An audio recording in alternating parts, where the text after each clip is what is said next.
to use dry only option in the Whirlpool FWDG86148W washing machine.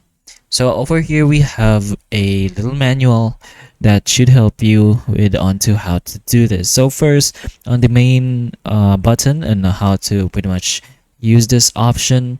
So once you see your control panel, and on the right you should be able to see your dry only option. Over here, it should look a bit something like this. There's like a screen, and on the middle part of the right side, there's a dry only option. So how to use this more specifically? So if you want to go ahead and use the dry only option, which is a function used to simply dry a wet load washed previously in the washer, dryer, or by hand, you can select a suitable program for the laundry you want to dry. So there, you can finally press the dry only button to dry without a wash cycle.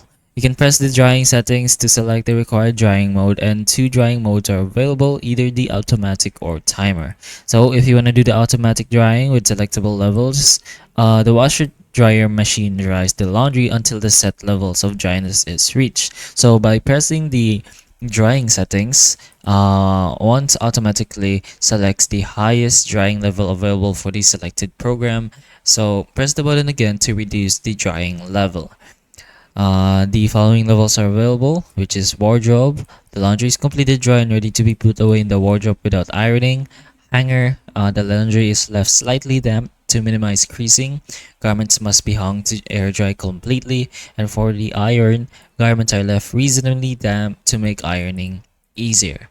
And for the timer mode, you can press the button drying settings repeatedly to set timer drying mode. After cycling through all the automatic drying levels, continue pressing the button drying settings until the desired time is displayed.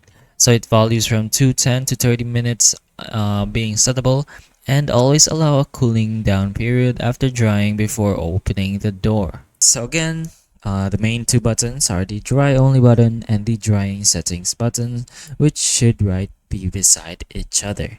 So hopefully this video can help you, and if it does, please like and subscribe for more videos like this, and that's all.